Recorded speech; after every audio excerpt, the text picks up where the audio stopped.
Today we're going to talk about the shadow. This is the descent to the dark mother, owning the feminine shadow. And we're going to look at how the shadow shows up, what it is, and how it shows up in different aspects of our personal life, our individual life, our collective life, as a race of people, as a country, as part of a larger whole. We're going to look at how the shadow is projected. When we can't own a certain aspect of ourselves, when it seems that those parts of us as an individual or even as a race of people, when those parts of us are made to seem ugly or wrong or bad, then we project them onto other people, and they wind up carrying those shadow parts of us, those unknown parts of us, unexplored, unexamined parts of us.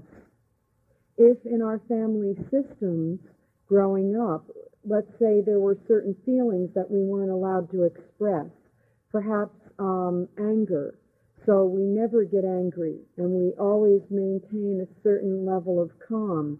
And so we project that unexamined, unowned anger onto other people around us, and they wind up getting angry, and then we blame them for being angry, or hold them in disdain for being an angry person, forgetting that we have that anger inside of us as well. We were just taught not to express it or shown that it was a negative thing. And it's most of the negatives that are the shadows. You know, I mean, if you just think about that symbolism of the positive reflection and the negative reflection, and the positive photograph and the negative, you know, or walking by a light and seeing the shadow projected onto the wall. You know, there's a lot of ways our culture tries to get our attention. You know, life tries to get our attention to show us certain things.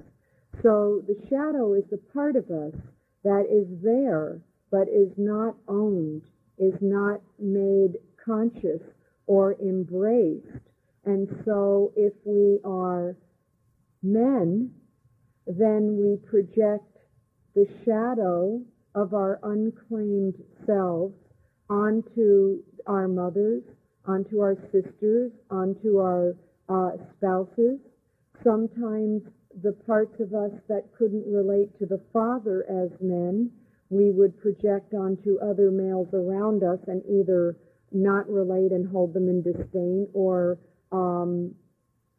relate but, you know, kind of blame them, okay? And as women, we project our shadows onto other women and men, and this particular workshop is geared around the feminine shadow.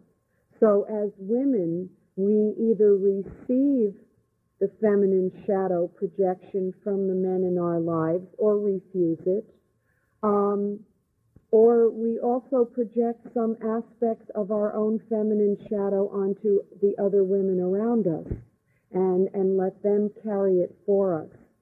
So there's an article in a book. The book is called Meeting the Shadow, and the editor is Connie Zweig, and it's published by Tarcher. And it's an excellent book. It's a compilation of a lot of different people's work with the shadow and their ideas about it. And there's an article in there. It's called Shadow Dancing in the Marriage Zone by Michael Ventura. And he talks about when you climb into bed with your spouse, hanging on the meat hooks in the closet are all the aunts and uncles and parents and grandparents and cousins and their particular sexual fascinations, deviations, fears, angers, projections, shadow material climbing into bed with you. So the whole family system is in bed when you climb into the marriage bed. When there's an argument, everybody's in the living room with the two of you, in a sense, until you weed out the shadow energy of the family. And so there's things that pass down through family lines that need to be sorted out and examined and owned. Okay? There may be certain family systems that talk about what's okay in their particular family and what's totally unacceptable. What is kind of undercover fantasy excitement sexually, but never gets discussed or owned in the light of day.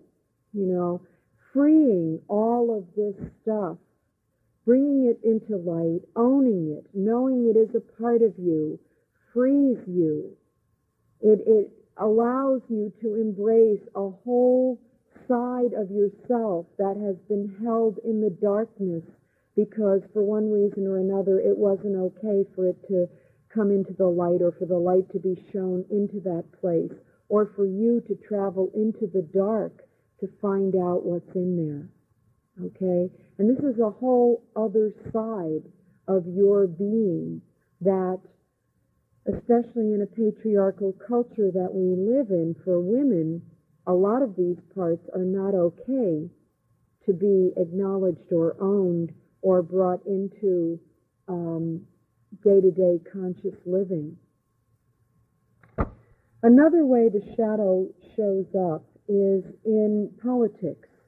And back in the 50s, we were the guys in this country, we were the guys in the White House, and the Russians, the communist people, were the guy in the black hats, or the red hats, as you will.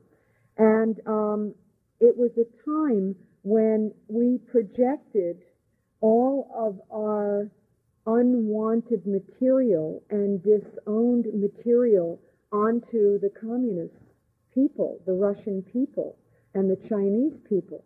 And by pulling back the projection, we can heal it and own it and become more whole and not have to have someone else carry it for us. Okay? For women in this culture, their sexual energy is a great movie screen for projected shadow energy. Older people in this culture, especially older women, have the shadow energy projected onto them, the crone, as if there's, you know, something wrong with old women, and we let them live in poverty and don't have a say as the elders of the culture, that we kind of whisk them away into nursing homes, and that's a whole shadow projection there as well. I mean, this information is for further thought and digestion, you know. So the shadow figures in our dreams as we, you know, have these experiences at night, and the unconscious material starts to raise its head, and we have shadows following us here and following us there and dogging our tracks, or some kind of silhouette. You know, it's not exactly clear who this being is that's showing up, and it carries a kind of shadow material. So I decided that I wanted to work with the shadow energy, with my own feminine shadow. I was very drawn to the Inanna myth. Inanna was the goddess of heaven and earth, the queen of heaven and earth, in ancient Sumerian religion. And she was considered, you know, the jewel, the queen. And in the myth, for one reason or another, she descends to the underworld to visit her dark sister, Ereshkigal. Ereshkigal knows that she's coming and hangs her on a meat hook to die, a corpse. And in the end,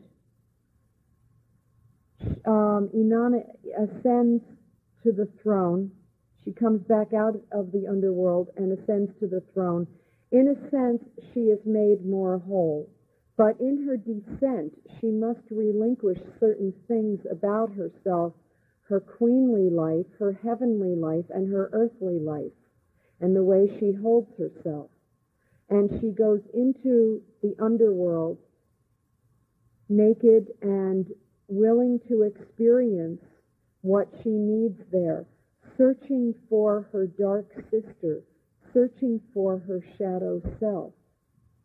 In the end, she is called back out, and she comes back to her life more whole, okay, more free from the restrictions of the cultural yes and no's, the cultural taboos, and also more free from the things that she placed within her own hidden side that now were freed up so that she could be more whole and live a more integrated life, a more integrated existence. So I'd like to talk about here for a moment the journey that I had. Another book that I would strongly recommend to you is The Moon Under Her Feet by Clijsters Kinstler, Kinstler, because there is a story of Mary, the mother of Jesus, as queen of the Isis temple, and Mary Magdalene took over for her when she went to birth the child. And Mary Magdalene had a descent journey in the story. It's a very different kind of story. It's wonderful, especially for recovering Catholics. The descent journey that she has is very indicative of this descent journey, and so I highly recommend it. So, several years ago, I was looking at the shadow material and looking at the Mars-Pluto conjunction in Scorpio that was coming up. It was quite a few years ago. And I remembered thinking that this would be an opportune moment to do a descent journey. And so I set it up where over a period of 3 days I would go out to the green belt, which is the unencumbered land right by the foothills, and I would begin this journey and go back out there and continue it over a period of 3 days, because that's how I could do it with family obligations. And so at each gate I met a part of myself in the descent, going down through the 7 gates into the hell realms or the underworld. And coming back out, I was given a gift at each of the 7 gates again, being re-given parts of myself that I had given up at each of the descent gates, but being given back those pieces, and they had changed, they had transformed, they were different in some way. Okay? And so I met my ego structure. I met my fears of even getting back out. I met my my anger and my violence, in a sense. It's like the murderer. The murderer is alive and well in each of us. Because we don't have a place in this kind of a civilized culture to act out that energy, to go and hunt, to go and do the things that we would do for our own survival, because we are civilized. Sometimes someone will have a psychotic break and carry the shadow, the collective shadow, and go into a kindergarten playground with a machine gun. They are acting out the collective murder shadow. It is not just that person. Yes, there is something there that split and cracked open, and that person is psychotic and needs to be dealt with. But they are also carrying the collective shadow for all of us who would never conceive of doing that. And yet the murderer lives in each of us. The murderer in me is alive and well. And when I accessed that part of me, it was scary, but I saw that that part stands, symbolically, stands inside the door of my house and guards my innocent sleeping children. And that's where that part of me is alive and well, because that's the part of me somebody would meet coming in that door uninvited in the middle of the night. So you see, there are places for each of those parts of ourselves that we have been taught to hate or to look away from or to disown. That part, the murderer part, the part that is violent, capable of violence, and capable of great anger, and capable of doing battle and going to war, even though I was into nonviolence for a very long time, for about 20 years. That part is the part that used to engage in relationships and do battle there. And it was an inappropriate place for that part of me. And now I have found the appropriate place for this part. Okay? And so sometimes they just kind of get scrambled, those parts, and they show up in places that is not fitting for them. And we just need to rearrange the material so that we can bring that part of us into a very appropriate and relevant, active place in our own psyche, in our own day-to-day world, where it can be owned and celebrated and given its job, given its true work. Okay? I began to realize that harmlessness for me was not something that I could any longer espouse, because I could see the violence within myself. And I wasn't into just being light. I was into being light and dark and integrating those parts together and being as whole and as integrated as I could be in any given moment, which still leaves a lot of personal work to do. And it keeps me from getting bored. So we all have these parts. And so working with these parts and bringing them into the light is what gives us a sense of our own evolutionary work. And there's an expression that says, anything that you hold outside of your love sabotages you, because it gets projected onto other people, or it creeps in when you're feeling really holy and filled with light, and then we get to see that unfinished business, that other part that hasn't been dealt with or isn't finished up yet. And it keeps us humble. It keeps us in a place where we are still working toward something. We are working with materials at hand. We are not finished, right, and done. There is no finished, right, and done. It is an ongoing process of evolution. Okay? So, some examples of shadow material and what it looks like when it comes back with you, when you bring it back from your journey. There was a woman who had a lot of problems with her mother in childhood, and her journey consisted of going into the underworld and having a simple conversation with her mother, because that had never happened in childhood. There was so much flack and so much distance with the mother that having a simple conversation was what it was for her to go and heal that wounded side, to go into the underworld. That was her experience. For someone else, they went in and had a whole different view of their own sexual nature and their own sexual energy as a woman, and brought back symbolic pieces of that journey into their lives to remember that journey, to remember what it was, that happened there. In my own personal journey, when I saw that dark mother, that dark sister, that mirror, shadow mirror of myself, I recognized her, of course, and I saw the recognition of me in her eyes, and I just took her and put her into my heart, and in that moment, I felt something shift inside of me, and I no longer felt separate. I had always lived on the edge of town and always felt a certain degree of separation from most of the things around me in some way. And in that moment, it was okay not to live on the edge of town anymore.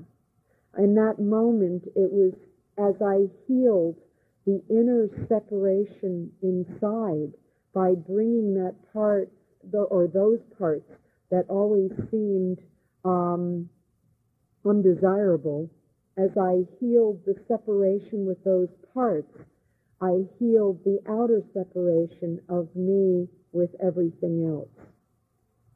And it was a very poignant moment in time, and it changed my life, that small little shift inside. It changed things for me. It's a very powerful myth that this ritual workshop is about. And the ritual itself is something that you're setting in motion. The subconscious does not speak English, so you are doing a ritual to tell the unconscious what the next piece of your personal work is all about. You are saying, this is what I want to be doing next. These are the parts I want to work with within my own intrapsychic world. These are the parts that I want to access and have more available to me. And the subconscious says, great, now we know what the next piece is. Now we know what to set in motion here, inside. And so by doing a ritual, this is what you are doing. You are stating your intention. You are setting something in motion that becomes the next piece of your own evolution that you will work on over the next 6 months, 2 years. You know, there's no end time here. It's also a work in progress, and it is something that does not necessarily occur or finish in the midst of the journey. Sometimes someone will do a workshop and 2 years later they'll drop me a note, or I'll run into them somewhere and we'll have a conversation, and they'll just have accessed what that whole piece of work they had done, that whole ritual and piece of evolution of themselves that they had set in motion 2 years before. They were just starting to realize what that was all about and how it was showing up in their lives. Some people have a phenomenal experience the first time. For other people, it's a curiosity. You know, they're drawn to it because they're curious about something, or they've had a dream. I can't tell you how many women who have problems in the relationship with their mother, who on the morning of the workshop that they're coming to, when I'm doing it in person, who will receive a phone call from their mother. So the mother knows on an unconscious level that the daughter is going to start working through some of the issues in herself. And they, you know, we're all one, we're all connected, and so the call is made so that everything is up for the daughter, for the grown woman as she walks into the workshop.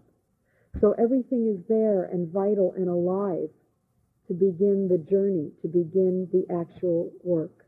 I want to talk a little bit more about the shadow and how the shadow was projected onto women as witches in, during the Inquisition.